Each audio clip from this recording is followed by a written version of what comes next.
Do you ever get a weird feeling? Oh, I've already done this bit. Hi everyone, it's been a while. You can tell because I got a haircut. Cartoons, you've all definitely seen one in your life. Either be a super fan or a casual enjoyer. We all definitely have at least one favorite. I have 5. A while back, I made a video talking about old cartoons. If you haven't seen it, then I recommend you go check it out. I think you'll really like it, if you're into people talking about niche shows, since I did mention a certain show that I'm fondly into. And if you have, go check it out again. But anyways, I've talked about cartoons, specifically really niche ones like Augie, Zig, and the Goats. No, not that goat. No, that's what I'm talking about. To make a short story shorter, I made a video, and I uploaded the video, and now the video blew up. And now I have fans.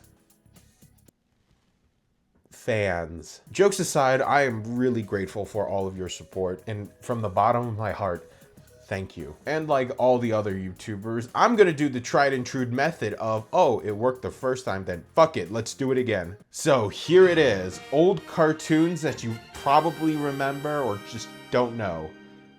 2. Boy, that's a long one.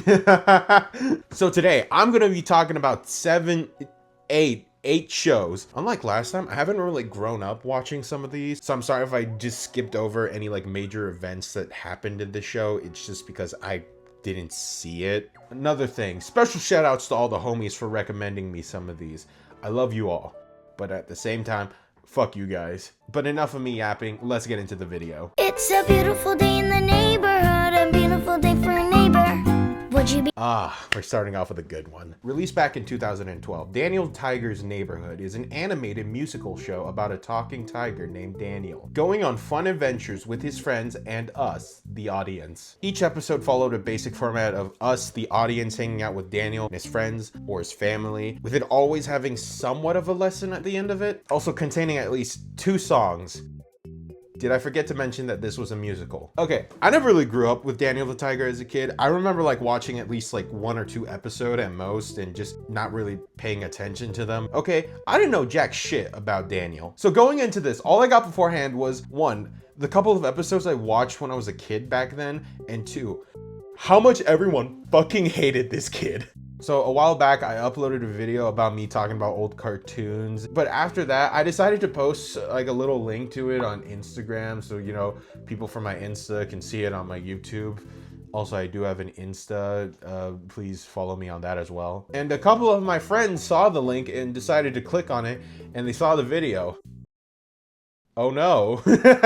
All jokes aside, they really liked it and they were all really supportive of the video. So thank you guys. I love you. Mwah. So then we started to talk about like old cartoons that we used to watch and gave me some suggestions to talk about, like Daniel over here, which is great because on one hand, we get to relive a part of our childhood through these old cartoons. And on the other hand, I get to do this shit for another year. So we all talked for a bit before one of them brought up Daniel. Next thing you know, all I see is this like mountain of like fucking death threats and just how much everyone hates him. So seeing this, I thought like, I want to know what this is, because this could just be like another thing of like the internet taking things way out of proportion. But no, it's pretty valid, not gonna lie. So it turns out that a couple of episodes resurfaced over the years of Daniel being like a complete asshole to everyone, making everything about him when something is not, or just being an annoying piece of shit in general. People hated his guts, and rightfully so. I mean, if I had to spend like the limited amount of years I have left in this world watching an annoying piece of shit get away with everything, yeah, I would be mad too. But to a person like me who's only watched like a couple of episodes, this shit was all right. Still a little bit annoying, don't get me wrong though. Anyways, I think that's enough about Daniel. We can move on now. Gets pandas. Margaret gets everything today. Margaret, Margaret, Margaret. Hey, you take me to him! Take me to the son of a bitch! Okay, I'm kind of excited for this one. Octonauts is an animated show produced in the UK that's based on a children's book written by... I'm gonna be so for real with you guys right now, I'm not even gonna try to pronounce that. With it also getting a spin-off from Netflix, which I didn't watch. The show follows an underwater exploration crew made up entirely of anthropomorphic animals. Barnacles, the polar bear, who's the captain. Quasi, a cat who is the lieutenant, which is crazy to think about when you remember that this guy drives like he's from California. Oh, he's also related to a pirate. Just throwing that out there, by the way. Peso, a penguin, he's the medic. Shellington, a Scottish sea otter who is the biologist. Dashy, a dog who's the photographer. Tweak, a green rabbit who's the engineer. Professor Inkling, an octopus who... Actually, I don't really know what he does. Hold up, give me a minute.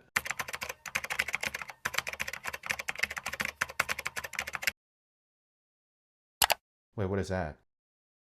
Oh, okay. Last but not least, Turnip and the Vegemals, who are just there. Yeah. In each episode, it follows a basic format of the Octonauts exploring parts of the ocean and meeting exotic creatures that are located in said area and learning about them, with it usually ending with them helping them out, either by saving them from a bigger creature or calming it the fuck down before they all get one-tapped by a poison snail. Dude, I loved this back when I was a kid. Back then, I remember I watched this shit like religiously. I think one of the main things that made this show so appealing to me was the character dynamics and also the sea creatures, and how at the end of each episode you actually learn something, like a little bit of fish facts, which I really love personally. Like, for example, did you know that lionfish are an invasive species? Oh, you did? Oh, okay.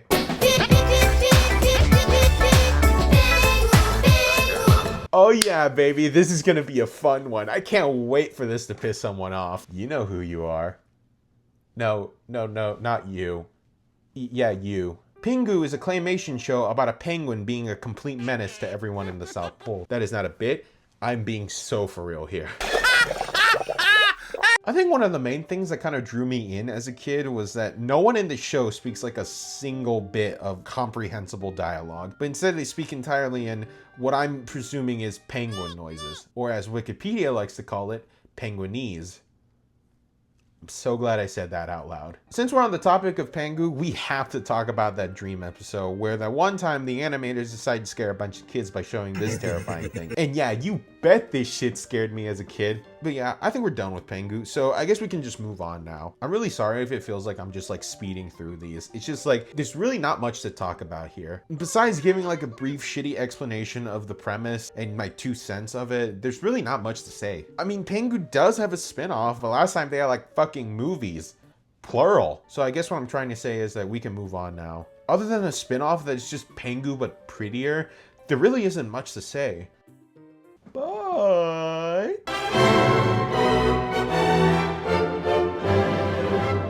By that title, I'm guessing one thing is running through your head right now, and no, Pingu is not getting married. I know, what a shame, because it would have been a lot funnier. But no, instead, this is a TV special about Pingu's family friends getting married. The story starts off with Pingu tagging along with his dad for work, where he almost got his dad fired for fucking up the mail. God damn it, Pingu. After a while, they found a letter that's addressed to their family, so they bring it back and open it, and turns out it's an invitation to their friend's wedding. So they decided to go, but before that, they went out to buy them a gift, which Pingu fucks it up. Of course he does. So they go to the wedding the next day and catch up with some old family friends and make new friends. Also, there's a green Pingu. Dear God, there's 2 of them now. But anyways, they become friends. They eat a cake. The groom is late. Pingu does some stupid shit. God damn it. The groom arrives and the gift of Pingu broke came to bite him in the ass. And they all went home with Pingu, who's the green Pingu, going back with Pingu, which is probably why we never see him again.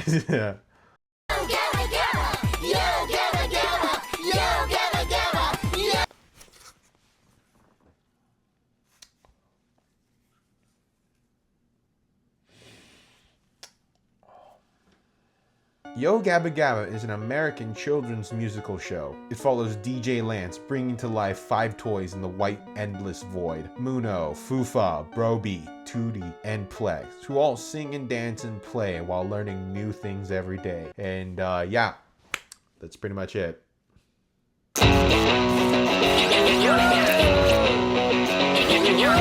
Oh boy, this is going to be a fun one. Made back in 2008, Johnny Test is an animated comedy show made in Canada. You know, the same country that made Total Drama. It follows a kid named Johnny who goes on wacky adventures with his dog that is mostly caused by his sister's experiments, with him mostly always being the test subject to it. Which, if you know what kind of experiments they're doing, they probably shouldn't do that. You all probably know this show already from its wacky cast of characters like Bling Bling Boy and that one guy from TikTok. But Johnny Test is one of those shows where it's fallen into that part of my brain where like, I know I've definitely seen this as a kid, but I just don't remember anything from it, except for the countless things I heard about it from other people and the internet. That being that their sound design guy had a single MP3 file and how they would just spam that shit. Oh, this is his 100th episode since you sprayed him with your fairy tale spray. Johnny has not had 100 episodes. Like, dude, I'm not even making shit up for like comedy purposes. Like, they would genuinely play a whip crack sound effect every time a character moves, which is like, why? If you don't believe me, I saw this one YouTuber called Yerba Tevin do a drinking game where he has to take a shot every time they play the whip crack sound. Twice. And dude, he already downed like 15 even before they made it 1 minute into the episode. I think he downed like 228 cans at the end of a 10-minute episode. Jesus Christ. And for those of you who are curious, 254 for the other one. Johnny Test, yeah, I liked it. I can see why I watched this a lot as a kid. This isn't like inherently bad, nor is it like really good. It just feels like a show that you just like watch if there's like nothing else on there. And you wouldn't mind it, probably.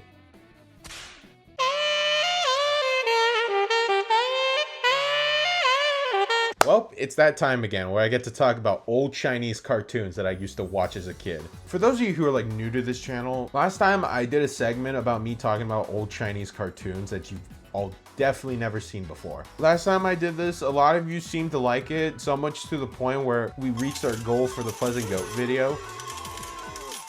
Yay! But seriously, from the bottom of my heart, thank you all so much. Your support means everything to me. All right, enough about me talking. Let's get back on topic. Jiji Bonged is a Chinese animated show about a humanoid pig living in a world where fairy tales exist. Now, usually this would be the part where I get into like the whole plot of this show, but like this show is like really weird. To understand what I mean, each season follows its own story, not following or connecting back to like any previous season. Fucking reboots. That's what I'm trying to say. They reboot like every season. So just for simplicity's sake, I'm only going to be talking about season 7 because that's the one I grew up with. Also, I just gave up watching season 1. All right, season 7. Okay, let me remember real quick. So in the first episode, it starts off with Gigi Bong wanting to join a monster extermination squad, but Super Q, who is this like absolutely like jacked pig. But he tells him no because Gigi Bong isn't strong enough, which is pretty crazy to say because like if you have seen the rest of the members, they're like pretty much, if not exactly the same as Gigi. So he begs for a bit before being told to fuck off. So then this like giant tiger monster shows up and starts destroying the city, which the monster extermination squad shows up and gets absolutely destroyed. Oh no! You're telling me that the squad made up of 4 people lost to a monster that's the size of a building? Who would have thought? Also, I love the idea of Super Q saying no to Gigi joining the team, but instead allowed a literal child to join instead. Isn't that great? But anyways, where was I?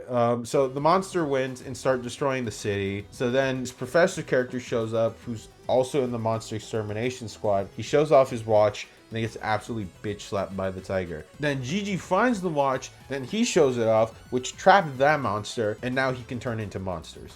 Holy shit, this is just a Ben 10 ripoff. I never really thought about that before. So he gets chased around, gets found by the professor, and tells him to not tell anyone, which he agrees on. Then he asks the professor that if he can join the monster extermination squad, which he agrees. And then it just kind of became like a monster of the week thing for a while. I mean, this dude was fighting hippos, a monster with 3 eyes, and the big bad wolf. I know later on there is a story to it, but as of writing this, I do not remember a single goddamn thing about it. And I watched it like 5 days ago. And I'm gonna be so for real with you all right now. I'm not gonna watch that shit again. But besides the clear ripoffs and animation mistakes, I still really liked it. This was during the time where like a lot of old Chinese cartoons like started to find their footing in things. Like with Boney Bear mostly being grounded to reality. And Fuzz and Go just went ham on that shit. Like they went like fuck it and just like did whatever they want. So I can definitely see the monster transformation being Gigi Bone's thing, with them adding it in newer seasons with very subtle changes over time.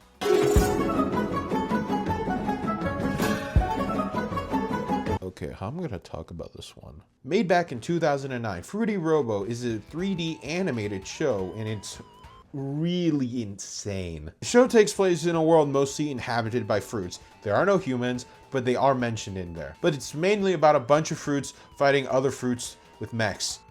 Are you following? So like with Gigi Bong, I didn't really watch the first season, so instead we're only going to be talking about season 2. But even though I didn't watch season 1, I think I can pretty much understand what the hell's going on. But anyways, so the season follows the main character, Apple, Orange, and Pineapple, help out with recruitments for the dojo that they're in. So recruitment day comes and no one shows up, so they go where is everyone? So then this thing shows up.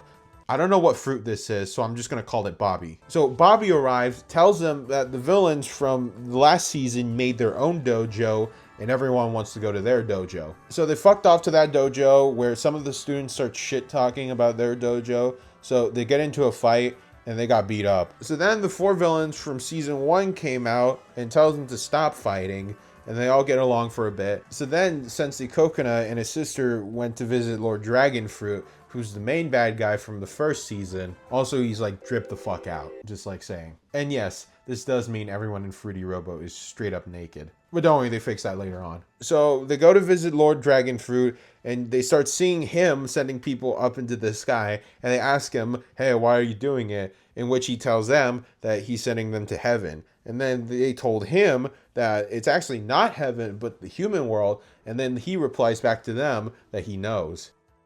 Are you following? So then they fought and lost and got killed. Not really, though. But then Apple and Orange shows up and saw him killing them.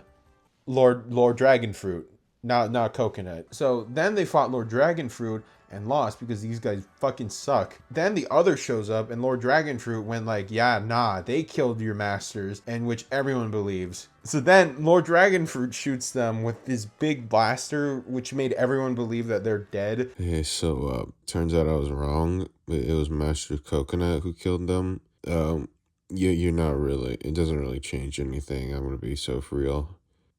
I'm so tired right now. I need to go to bed. But actually, Bobby saved them at the last moment and told them that they're hiding in a small village because everyone hates them because Lord Dragonfruit told everyone that they killed Master Coconut and his sister and branded them as traitors. So they're on the run with no giant robots because they got destroyed, and now they have to go on a quest to clear their names and get new robots that are shinier and prettier that can also turn into Devastator. So they do that and they go back to Lord Dragonfruit to find out what's going on. And before we get into that, I need to tell you guys something. The next things that I'm about to say is the complete god honest truth. And I'm not saying shit because oh, I think it'd be funny. But no, I am not funny enough to make up whatever the fuck that's about to happen, okay? So it turns out the reason why Lord Dragonfruit is sending fruits into the sky is because the human from the other side was telling him to do so and told him that if he sends fruits into the human world, it would save everyone in Fruitland. But that was a lie. See, the real reason why the human needed the fruit was,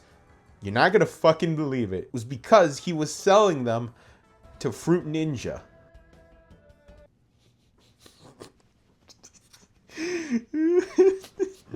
I'm gonna let you all process that for a minute, okay? You cannot tell me whoever came up with this wasn't on something. It's such a crazy premise for a story. Even when I was a dumbass kid, I was still questioning it. Don't get me wrong. I feel the plot could work. It's just why fruits? Out of all things they could have gone for, they chose fruit. Fuck it. I wouldn't even take furries. Why fruits? But it doesn't matter anymore because with Pleasant Goat and Boney Bears, this was popular enough to get multiple seasons and a movie. And for those of you who are wondering about it, the 3rd season's something about time travel. It's really not important. And the 4th and the movie, I don't know. I couldn't find it. But I would have to say, out of all of these shows that I talked about in this video, this has to be one of the funniest ones out of all of them. But yeah, that's all I want to talk about for today. Thank you all so much for watching this video. I'm so sorry it took this long to make a new video. I won't bore you with the small details of it, but all you need to know now is that I'm back, baby. And the next video will come out a lot sooner. Fingers crossed. But thank you guys so much for watching this video. Make sure to smash that like and subscribe button I'm about to smash my face in when I'm editing this video. I'll see you all next time. Bye-bye.